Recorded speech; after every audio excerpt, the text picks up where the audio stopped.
was sitting with my father, with my family in Utah at the Sundance Film Festival, and frankly had no idea what the film was about, literally. My father was sitting next to me. Robert Redford was in the row in front, and this film came on.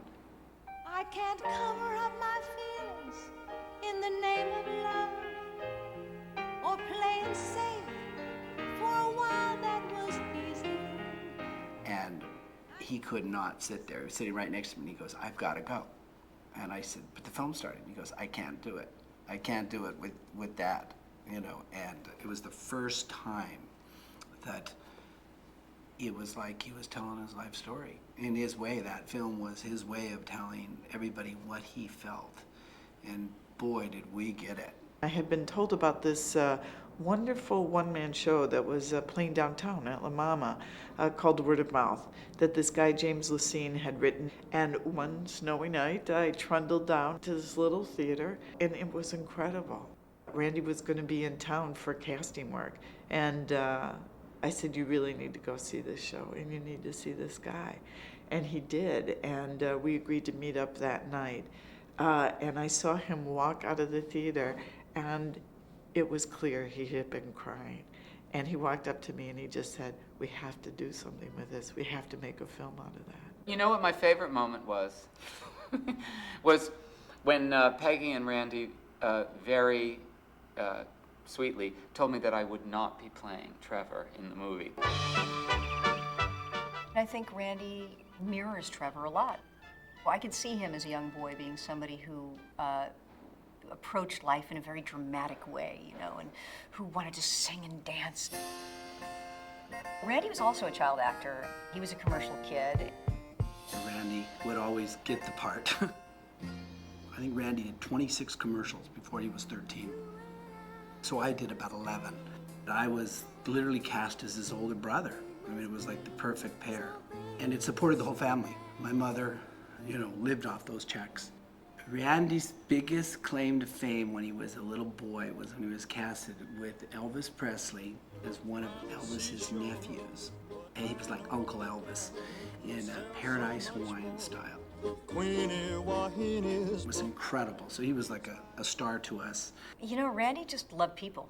And I think that's where his love of acting and of casting comes in. All the different work that he's done in the film business and the TV business has all centered around, or at least has had that tone of that struggle between what's funny about your life, what you're well-adjusted about, and what is essentially quite sad about your life. Did Randy make me laugh? Yeah, he did. He also infuriated me. He always ate off everyone's plate. Continually ate off everyone's plate and forgot to ask if he could share. He would love to, if you had like a tummy, he would love to like blow on your tummy and make like fart sounds, you know? He did feel like a big overgrown kid in a lot of ways, and yet was very much an adult and effective in the business. Everything that he touched, that he put the energy into, because he didn't always put the energy into everything, but everything that he put the energy into turned to gold.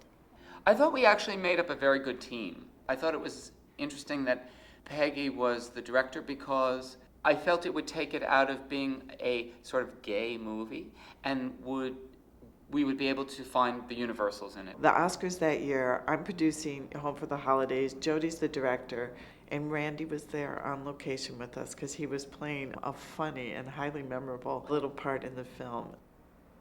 Oscar nominations come out. Jodi's got a nomination as an actress, and Randy and I got our nomination for Best Short. So we decided we were going to all go to the Oscars together. It was a kind of a Mr. Toad's Wild Ride. I had been there before. I had already won 2 Oscars, so I knew where the trap doors were in the back of the auditorium. I kind of knew that you needed to bring the bottle of wine with you because otherwise you were never going to get any. You'd have to wait in line everywhere you were. I knew how to get in and out of places, so we ended up just laughing. I just remember laughing. So here's the big moment. The envelope's open. Our names are called. Oh my God. And the Oscar goes to Trevor, Peggy Reisky, and Randy Stone. We get up on stage, and I start to read my part of what was going to be our acceptance speech. Well, Trevor first came to life as a stage piece. And I had been told there would be some giant clock cutting down. I see it nowhere. So I'm just trying to speak very calmly and do my part. And at the moment that it's Randy's turn to come in, he saw the clock and knew that there was, like that we were going to be running out of time. And he stepped in very quickly so that to other people, it looked like he was shoving me aside. Project. Our thanks to them and my husband Josh, who helps make all things possible. This project was a perfect experience for us. From the beginning, it seemed to be blessed. To me, it seemed that he just took his arm and just pushed her out of the way to get to the podium.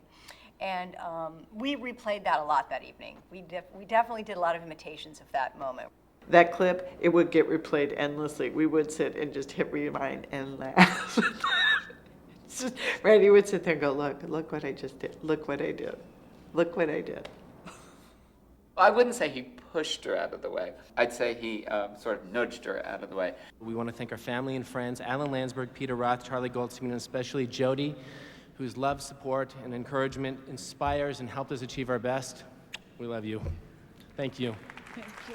Jody said, let's just go right to the Miramax party. Everybody will show up there. And I remember truly one of the happiest moments of Randy's life is there he was in his tux with his Oscar. Jody was on one side and Madonna was on another. It doesn't get better than that. Ladies and gentlemen, two-time Oscar winner, Jodie Foster. In art and in life, we seldom mention comedy without tragedy, laughter without tears, joy without sorrow. And though the passing of those we hold dear brings us pain, it's only fitting to remember their gifts with happiness. 2 weeks ago, I lost my best friend and Oscar winner, Randy Stone. Time has passed since Randy's passing, and I mean, there came a time where every time I thought about him, I just, couldn't stop crying, and not for him, really, because I knew that his death was painless, but really just because I miss him so much, and I miss him in every daily aspect of my life. Every time I see a movie or every time I see a play, I think, Randy would have loved that play, or he would have loved to sing the soundtrack to that musical, or he would have thought that was funny. It's those things that you share with somebody, really just like a brother. I miss him. I miss him like my brother. Randy's loss, I think, it's like at first it's a short breath, and then it gets longer, and every time you breathe deeper, you remember more. I miss a lot about Randy. It's sort of hard to say the specifics. The truth is, I just miss him. Randy was my Trevor. Dear Diary, sometimes I imagine that I will lead an extreme and glamorous life somewhere in the tropics. Sometimes I imagine that I will be famous and everyone will want to be photographed in my presence. When I saw that film, it taught me so much. Brothers are ruthless to each other. You say things you can't take back.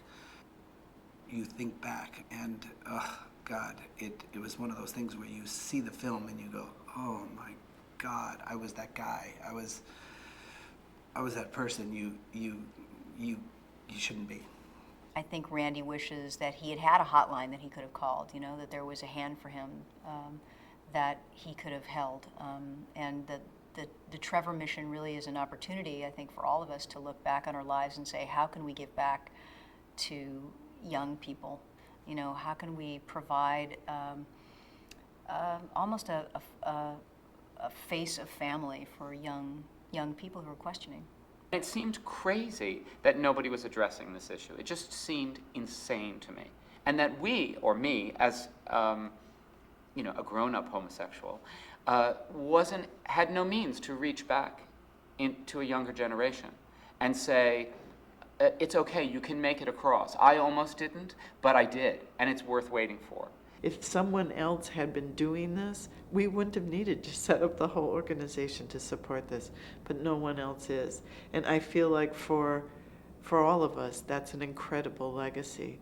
But for me, for Randy in particular, as the person who said we need to make this movie, and all the things that have grown since then, this is, to me, an incredible way to honor a dear friend of mine and a person who was instrumental in bringing this into the world.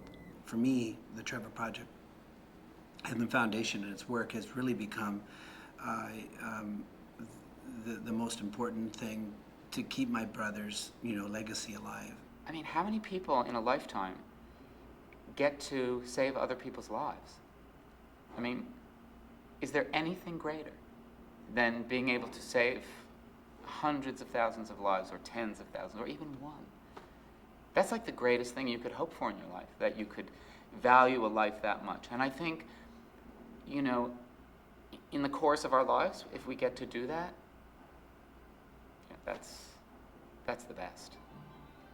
When you're standing on the edge of nowhere, there's only one way up, so your heart's gotta go there. Through the darkest nights, see the light shine bright. When heroes fall in love or war,